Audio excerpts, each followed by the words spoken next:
5ാം ക്ലാസ്സിൽ പഠിക്കുമ്പോൾ അച്ഛന്റെ മരണം, വീട്ടിലെ കടുത്ത ദാരിദ്ര്യവും പട്ടിണിയും. പഠിത്തം നിർത്തണം എന്നുള്ളത് ശരിക്കും വീട്ടുകാരെല്ലാരും കൂടെ പറഞ്ഞു പഠിത്തം നിർത്തി പണിക്ക് പോകാൻ. അങ്ങനെ 5ാം ക്ലാസ്സിൽ പഠിക്കുന്ന വിദ്യാർത്ഥി കപ്പലണ്ടി കച്ചവടത്തിന് ഇറങ്ങുന്നു. അതിനോടൊപ്പം തന്നെ നാട്ടിലുണ്ടായിരുന്ന മറ്റു പണികളൊക്കെ ചെയ്ത് അവൻ അവന്റെ വീട്ടിലെ ദാരിദ്ര്യത്തെ മറികടക്കാൻ ശ്രമിക്കുന്നു. 2 വർഷങ്ങൾ ആ രീതിയിൽ പോയതിനു ശേഷം വീണ്ടും പഠിക്കണമെന്നുള്ള ആഗ്രഹം വരുന്നു. തിരിച്ച് ഒരു ടീച്ചറിന്റെ അടുക്ക് സമീപിക്കുന്നു. ടീച്ചർ പറയുന്നു, സ്കൂളിലേക്ക് നീ വാടാ, നമുക്ക് പഠിക്കാന്നുള്ളത്. അങ്ങനെ വീണ്ടും പഠനത്തിലേക്ക് വരുന്നു. വീണ്ടും 5ാം ക്ലാസ്സിൽ പഠിക്കുമ്പോൾ തന്റെ കൂടെ പഠിച്ചവരെല്ലാവരും തന്നെ 7ാം ക്ലാസ്സിലും 8ാം ക്ലാസ്സിലും ഒക്കെ ആയിട്ടുണ്ട്. ആ വിദ്യാർത്ഥി അവിടുന്ന് പഠിച്ചു വളർന്നു. 10ാം ക്ലാസ്സിൽ നല്ല മാർക്കോടുകൂടി പാസ്സായി. ഏറ്റവും മികച്ച സ്പോർട്സ്മാനായി. അങ്ങനെ 10ാം ക്ലാസ്സിലെ മാർക്ക് കൊണ്ട് പ്രീ ഡിഗ്രി അഡ്മിഷൻ മേടിക്കുന്നു. സ്റ്റേറ്റ് തലത്തിലെ 400 മീറ്ററിൽ ഏറ്റവും നല്ല ചാമ്പ്യനായിട്ട് അദ്ദേഹം വളരുന്നു. BScക്ക് അഡ്മിഷൻ നേടുന്നു.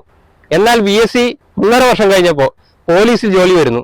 BSc പഠനം ഉപേക്ഷിച്ച് പോലീസിൽ ചേർന്നിരുന്ന മുഴുവൻ പ്രൊഫസർമാരും പറഞ്ഞെങ്കിലും വീട്ടിലെ ദാരിദ്ര്യത്തെ കണ്ടുകൊണ്ട് മാത്രം അദ്ദേഹം പോലീസിൽ ജോയിൻ ചെയ്യുന്നു. 35 വർഷത്തെ പോലീസ് സേവനം, അതിനിടക്ക് LLB പഠനം.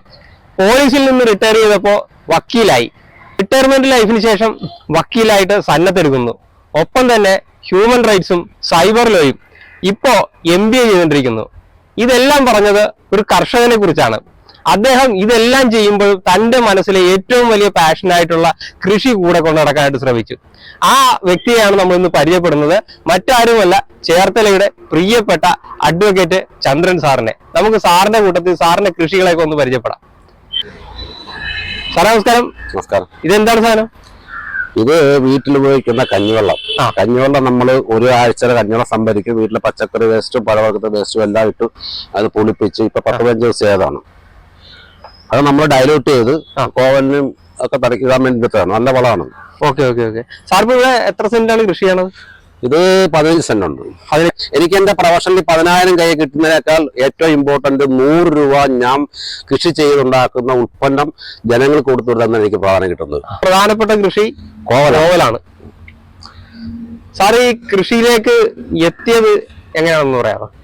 ഞാൻ സർവീസ് ചെയ്തിരിക്കുന്ന സമയത്ത് തന്നെ ഞാൻ ഈ അന്യ സംസ്ഥാനത്തൊക്കെ വീടിന്റെ മേളിൽ കൃഷി എന്ന് കണ്ട് പ്രേരണ കിട്ടി. അപ്പോൾ ഞാൻ വീടിന്റെ മേളിൽ 5 സെന്റ് ചെറിയ വീടായിരുന്നു. 5 സെന്റിനകത്തുള്ള ഒരു 500 സ്ക്വയർ ഫീറ്റിന്റെ വീടിന്റെ മേളിൽ ഞാൻ കുറെ കൃഷിയൊക്കെ ചെയ്തു. വഴുതന, വെണ്ടയ്ക്ക നന്നായിട്ട് ആൾക്കാരൊക്കെ കണ്ടു, നന്നായിട്ട് അപ്രീഷിയേറ്റ് ചെയ്തു.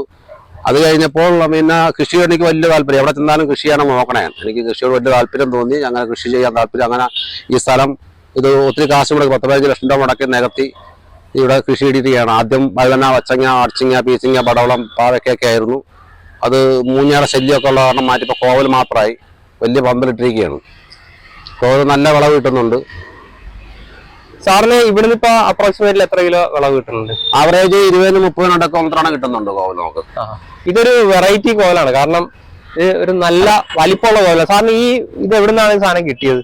ഈ കോവല് എന്റെ ഒരു ഷട്ടിൽ നിൽക്കുന്നത് നമ്മുടെ ഡോളിച്ചസ് അധ്യാപകനാണ്, റിട്ടയർഡാണ്. അദ്ദേഹത്തിന്റെ വീട്ടിൽ നിന്ന് ഞാൻ പോയി അവിടെ ചെന്നിട്ട് ഒരു 10-15 കമ്പൗണ്ടിനെ വെച്ച് കിളിപ്പിച്ചാണ്. നല്ല നല്ല ഏകദേശം 40-50 ഗ്രാം ഒരെണ്ണം തൂക്കം വരുന്നുണ്ട്. 20-22 ഉണ്ടെങ്കിൽ 1 കിലോ വരും. അതുകൊണ്ട് നല്ല ഡിമാൻഡാണ്. ഇപ്പം മേടിക്കുന്നവരൊക്കെ വീണ്ടും വീണ്ടും ആവശ്യപ്പെടുന്നുണ്ട്. കടയിൽ കൊടുത്താൽ വില കുറവാണ്. പക്ഷേ അത് നമ്മുടെ ഓൺലൈനിലേക്ക് എല്ലാവരും ആവശ്യപ്പെടുന്നുണ്ട്. ആവറേജ് നമുക്ക് 1-2 ദിവസം 10-20 കിലോ അവർ തന്നെ ആവശ്യപ്പെടുന്നുണ്ട്. സാർ കൃഷി എന്ന് പറയുന്നത് ശരിക്കും സാർ എന്നോട് പറഞ്ഞിട്ടുണ്ട്, മറ്റെന്ത് കാര്യം ചെയ്തെന്ന് പറഞ്ഞാലും കൃഷി എന്ന് പറയുന്ന ഒരു സാധനം ഒരു വേറെ നമുക്കൊരു അനുഭൂതി തരുന്നതാണ്. തീർച്ചയായിട്ടും നമ്മൾ ഈ ഒരു കൃഷിയെ പുച്ഛിക്കുന്ന ആൾക്കാരുണ്ട്. നിനക്ക് ഇത് വേറെ പണിയില്ല അങ്ങനെ ചോദിക്കുന്ന ആൾക്കാരുണ്ട്. അപ്പൊ അവരോട് സാറിന് പറയാനുള്ളത് എന്താണ്? അവിടെ എനിക്ക് പറയാനുള്ളത്, കൃഷിയില്ലെങ്കിൽ ജീവിതമില്ല. മനുഷ്യജന്മ ജീവൻ വേണം, കൃഷി വേണം. കൃഷിയുടെ ഉത്പാദനം ഇത് കമ്പ്യൂട്ടറിന്റെ വേൾഡ്, IT ഫീൽഡ് ഡെവലപ്പ് ചെയ്യാൻ എവറിത്തിങ് ഈസ് ഡിപ്പെൻഡ് അപ്പോൺ പ്ലാന്റ്സിന്റെ റോ മെറ്റീരിയൽസ് കൊണ്ട് ഇതെല്ലാം ഉണ്ടാക്കണതന്നെ. അപ്പോൾ അതുകൊണ്ട് നമുക്ക് മനുഷ്യന് ആവശ്യമുള്ള പച്ചക്കറി സാധനങ്ങൾ ഓരോ വീട്ടിലുള്ള ആൾക്കാർ ആവശ്യത്തിന് സാധനം ഉണ്ടാക്കുകയാണെങ്കിൽ നമ്മൾ വിഷം കഴിക്കേണ്ട ആവശ്യമില്ല. അത് വളരെ പ്രധാനമാണ്. പക്ഷേ എന്തുകൊണ്ടോ ചില ആൾക്കാർ ഇപ്പോഴും കൃഷിയെ സംബന്ധിച്ചുള്ള ആൾക്കാർക്ക് കൃഷി ചെയ്യുന്നവരൊരു കർഷകനെ സംബന്ധിച്ച് അവന്റെ നാലാന്തരത്തിലേക്ക് തള്ളിവിടുന്ന ഒരു അവസ്ഥ അതെല്ലാം മാറി വരുന്നുണ്ട്. ഇപ്പൊ ഹൈലി എഡ്യൂക്കേറ്റഡ് ആയിട്ടുള്ള ബിടെക്, എംടെക്, MBA കഴിഞ്ഞ ഞാൻ ചെയ്യുന്ന പോലെ അഡ്വക്കേഷൻ ധാരാളം ആൾക്കാർ കൃഷി ചെയ്യുന്നുണ്ട്. കൃഷിയുടെ പാഷനാക്കും മറ്റൊന്നുമല്ല. ഇത് നേട്ടത്തെക്കാളുപരി നല്ല ജൈവ പച്ചക്കറികൾ നമുക്ക് ഭക്ഷിക്കാനും നമുക്ക് വേണ്ടപ്പെട്ട് കൊടുക്കാനും പറ്റും എന്നുള്ളതാണ് ഏറ്റവും വലിയ പ്രധാനം. ഇപ്പൊ നമ്മള് സാധാരണ കൃഷി ചെയ്യുന്ന ആൾക്കാരെ ഞാൻ കുറെ ആൾക്കാരെ കണ്ടിട്ടുണ്ട്. പക്ഷെ സാറും അവരുമായിട്ട് എനിക്ക് തോന്നിയിരിക്കുന്നത് സാറിനെ സംബന്ധിച്ചുള്ള ഒരു ടാർഗറ്റ് ബേസിലാണ് സാർ ഇതെല്ലാം ചെയ്യുന്നത്. അപ്പൊ അങ്ങനെ ഒരു ടാർഗറ്റ് ശരിക്കും കൃഷിക്കാരൻ ആവശ്യമുണ്ടോ? ടാർഗറ്റ് അല്ല ഇത്. ഞാൻ നേരത്തെ പറഞ്ഞല്ലോ, ഞാൻ ചെയ്തിട്ടുള്ളത് അച്ചിങ്ങ, പീച്ചിങ്ങ, പടവളം, കുക്കുമ്പർ എല്ലാം നല്ല കാട് പോലെ ഒരു മാതൃകാ തോട്ടമായിരുന്നു. പക്ഷെ എന്റെ പ്രൊഫഷണൽ, ഞാൻ അഡ്വക്കേറ്റ് ആണ്, എന്റെ പ്രൊഫഷണൽ എനിക്ക് എല്ലാം കൂടി നോക്കാൻ പറ്റത്തില്ല. അതുപോലെ അതിനകത്ത് കീടശല്യം വളരെ കൂടുതൽ. 4 വശം നോക്കിയാൽ 4 വശവും ധാരാളം കാടും അഴുക്കുകളാകാൻ പറ്റത്തില്ല. അപ്പൊ ഇതാകുമ്പോൾ നമുക്ക് ഒരു ആവറേജ് ഒരു ദിവസം 2 മണിക്കൂർ സ്പെൻഡ് ചെയ്താൽ മതി. രണ്ടാമത്തെ കാര്യം നല്ല ജൈവമായിട്ടുള്ള ഡിമാൻഡുള്ള target means nothing but average ഒരു 1000 റുപ്പീസ് ഇപ്പൊ വന്നുകൊണ്ടിരിക്കുകയാണ്. പെർ ഡേ നമുക്ക് 1000 റുപ്പീസ് ഏൺ ചെയ്യാൻ പറ്റുന്നുണ്ട്. അത് വലിയ കാര്യമാണ്. ആ 1000 റുപ്പീസിനേക്കാൾ പ്രാധാന്യം നമുക്ക് ജൈവ സാധനം കൊടുക്കാൻ പറ്റുന്നു. ആൾക്കാർ ഡിമാൻഡ് ചെയ്യുന്നു. ഇപ്പൊ സത്യം പറഞ്ഞാൽ വ്യക്തികൾക്ക് കൊടുക്കുന്നത് കൊണ്ട് കടകൾക്ക് കൊടുക്കാൻ പറ്റാത്ത അവസ്ഥയാണ്. ഇന്നലെ തന്നെ മിനിഞ്ഞാന്ന് കളക്ടറേറ്റിലേക്ക് ഒരു 10-20 കിലോ വെച്ചിട്ട് 10 കിലോ ഞാൻ കൊടുത്തുള്ളൂ. എനിക്ക് ഇവിടെ ആൾക്കാർ ആവശ്യങ്ങൾ കൊടുക്കാൻ പറ്റാത്ത അവസ്ഥയാണ്. അപ്പം ആവറേജ് നമുക്ക് ഒന്നരാടം 10, 20, 30 കിലോ കിട്ടുന്നുണ്ട്. നല്ല അതാണ് ടാർഗറ്റ്. അപ്പൊ ഇനി ഇപ്പൊ ഇതിന്റെ അടിയിലേക്ക് ചേന, 1000 ചേന നട്ട് നടാനുള്ള പരിപാടിയുണ്ട്. ചേന ആകുമ്പോഴും അത്ര വലിയ വർക്കില്ല. നാടൻ ചേന നടാനുള്ള പരിപാടിയുണ്ട്. അപ്പൊ ഈ കോവൽ എന്ന് പറഞ്ഞാല് ഇതെല്ലാം തന്നെ നമുക്ക് ഇതിന് കീടങ്ങളൊക്കെ ഉണ്ട്. കീടങ്ങൾ വെച്ചാൽ ഇലയൊക്കെ കരിയുന്നുണ്ട്. പൊട്ടാഷിന്റെ കുറവാണ്. അത് നമ്മുടെ പെരട്രോൺ ലീഡറായ മിസ്റ്റർ രഞ്ജിത്ത് നമുക്ക് വളരെ ഭംഗിയായിട്ട് വന്ന് എല്ലാം പറഞ്ഞു തരികയും എല്ലാം ചെയ്യുന്നുണ്ട്. കൃഷി ചെയ്യുന്നത് എനിക്ക് കൃഷിയെപ്പറ്റി ഒന്നും അറിയാൻ പാടില്ല. ബേസിക്കലി എനിക്ക് കൃഷിയെപ്പറ്റി ഒന്നും അറിയാൻ പാടില്ല എന്നുള്ളതാണ് സത്യം. കൃഷി എന്ത് അപ്പൊ എന്റെ ടാർഗറ്റ് എന്താണെന്ന് ചോദിച്ചു കഴിഞ്ഞാൽ ഒന്നത്രാടെ നമുക്ക് ആവറേജ് ഒരു 50 കിലോ കോല് കിട്ടണം. 50 കിലോ കിട്ടണമെങ്കിൽ മിനിമം 1/2 ഏക്കർ 1 ഏക്കർ വേണമെന്നാണ് പറയുന്നത്. പക്ഷെ ഞാൻ ഇത്രയും പൈസയൊക്കെ ഇൻവെസ്റ്റ് വലിയ പദ്ധതിയിട്ടിരിക്കുന്നു പറഞ്ഞാൽ ആവറേജ് ഇപ്പൊ കിട്ടുന്ന 10-30 ആണ്. അത് 50ലേക്ക് എക്സ്റ്റെൻഡ് ചെയ്യണം. 50 കിലോ ആണ് നമുക്ക് ആവറേജ് നമുക്ക് പ്രതീക്ഷ. 50 കിലോ കടയിൽ കൊടുക്കുകയാണെങ്കിൽ നമുക്ക് 2000 രൂപ, അത് പുറത്ത് കൊടുക്കുകയാണെങ്കിൽ 3000 രൂപ. അങ്ങനെയുള്ളൊരു ടാർഗറ്റ് വിൽക്കുന്നില്ല നല്ല പ്രശ്നം. നമുക്ക് ഇതിന്റെ വിളവെടുക്കുക, എങ്ങനെ നല്ല വിളവെടുക്കുക, ഭൂമിയെ സ്നേഹിച്ച് ഭൂമിക്ക് നല്ല വളം കൊടുത്ത് നന്നായിട്ട് കൃഷി ചെയ്യുക എന്നുള്ളതാണ് പ്രധാനം. അല്ലാണ്ട് ഇതൊന്നും ടാർഗറ്റ് അല്ല. അപ്പൊ നമ്മള് പഠിച്ചിരുന്ന കാലത്ത് ഞാൻ അഡ്വക്കേറ്റ് ആണെന്ന് എനിക്കറിയാൻ പാടില്ല, അല്ലെങ്കിൽ ഞാൻ നേരെ സാധാരണ ഒരു ഇപ്പൊ ഇങ്ങനെ ആവുമെന്ന് എനിക്കറിയാൻ പാടില്ല. പക്ഷെ ചെയ്യേണ്ട പോലെ ചെയ്യേണ്ട സമയത്ത് ചെയ്യുന്നു എന്നുള്ളതാണ് പ്രധാനം. ഇപ്പൊ ആവറേജ് ഒരു 20 കിലോയ്ക്ക് മേലെ പ്രൊഡക്ഷൻ അല്ലേ സാർ? 27-30 ഞാൻ 27 ഉണ്ടായിരുന്നു. 27 കിലോ. അതായത് നമ്മളിപ്പോ ഒന്നരാടം ദിവസം നമ്മളിപ്പോ ഒരു 50 കിലോ എടുക്കുകയാണെങ്കിൽ ഏകദേശം ഒരു 50 രൂപ നമുക്ക് കിലോയ്ക്ക് ഇപ്പൊ റേറ്റ് അത്യാവശ്യം നമുക്കിപ്പോ 40-50 ആ റേഞ്ച് ആ റേഞ്ച് നമുക്ക് കിട്ടുന്നുണ്ട്. പുറത്ത് നമുക്ക് അതിൽ കൊടുക്കും. നേരം നമ്മൾ ഒരു ആവറേജ് 40-50 കൂട്ടി കഴിഞ്ഞാൽ ഒരാഴ്ചയിൽ ഒരു 3 ദിവസം നമുക്ക് വളമെടുത്താൽ 150 കിലോ അല്ലേ?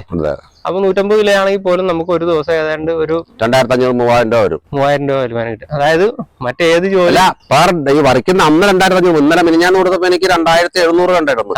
ആ 2 കൊല ഇതുണ്ടായിരുന്നു. വാഴ 2 കൂട്ടി കിട്ടിയായിരുന്നു. അല്ല എന്റെ ടാർഗറ്റ് ആവറേജ് ഒരു ദിവസം 1000 രൂപയുടെ വരും. 1000 രൂപ എന്ന് പറഞ്ഞാൽ നമുക്ക് വലിയ കൂടുതലൊന്നും അല്ല.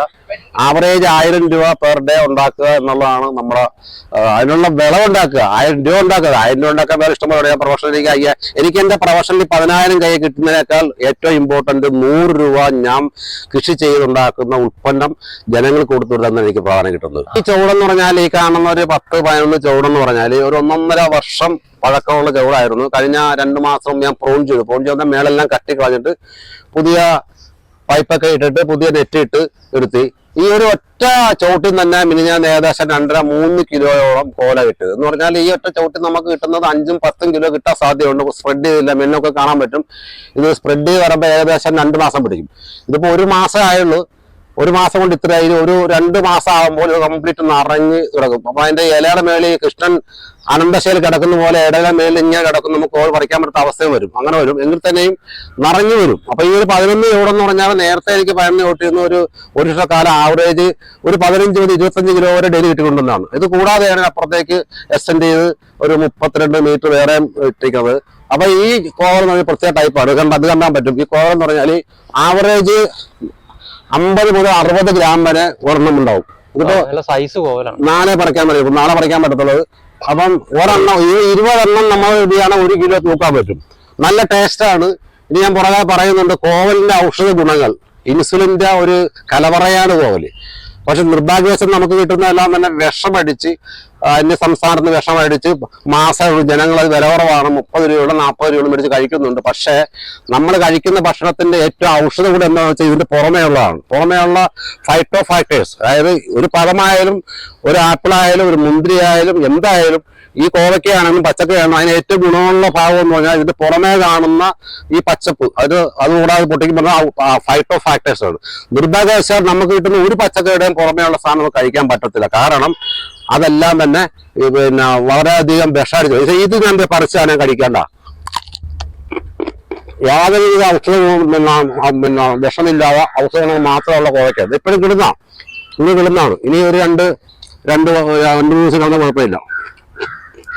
ഇതൊരു 5 പൂർണ്ണമായി പോകാതെ വരാണ്ട. ഇതൊക്കെ 1000-300 രൂപയുടെ വിഷം മാർക്കറ്റിൽ കിട്ടും. അത് മേടിച്ചടിക്കുകയാണെങ്കിൽ ഒരു കാരണവശാലും ഉണ്ടാകത്തില്ല. പക്ഷെ ഞാൻ അടിക്കത്തില്ല, കിട്ടിയാൽ അത് ജൈവവളം നല്ല കിട്ടാൻ വേണ്ടി അങ്ങനെ ചെയ്യുന്നതാണ്. അപ്പൊ ഇത് പഴയ കോവലിന്റെ പ്രൂൺ ചെയ്തിട്ട് പിന്നെ സ്പ്രെഡ് ചെയ്യാണ്. ഈ ഒരു മാസം കഴിയുമ്പോൾ ഈ 11 കോവലിന് ഏകദേശം ആവറേജ് ഒരു 30 കിലോ ഇവിടുന്ന് തന്നെ നമുക്ക് ഉണ്ടാകാൻ പറ്റും. 22 കിലോയുണ്ട്. അവിടെ നമുക്ക് എല്ലാവരും 50 കിലോ അതിന്റെ ആവറേജ് ഉണ്ടാകേണ്ടത് എന്ന് പ്രതീക്ഷിക്കുന്നു, ചെയ്യുന്നു, പ്രവർത്തിക്കുന്നു. സാറ് BSc പഠനം പകുതിക്ക് വെച്ച് നിർത്തിയിട്ടാണ് ജോലി കിട്ടിയപ്പോഴത്തേക്കും സാറ് പോലീസിലേക്ക് പോകുന്നത്. അപ്പൊ വീണ്ടും സാർ ആ വിദ്യാഭ്യാസത്തിലേക്ക് വീണ്ടും തിരിച്ചു പോയത് എങ്ങനെയാണ്?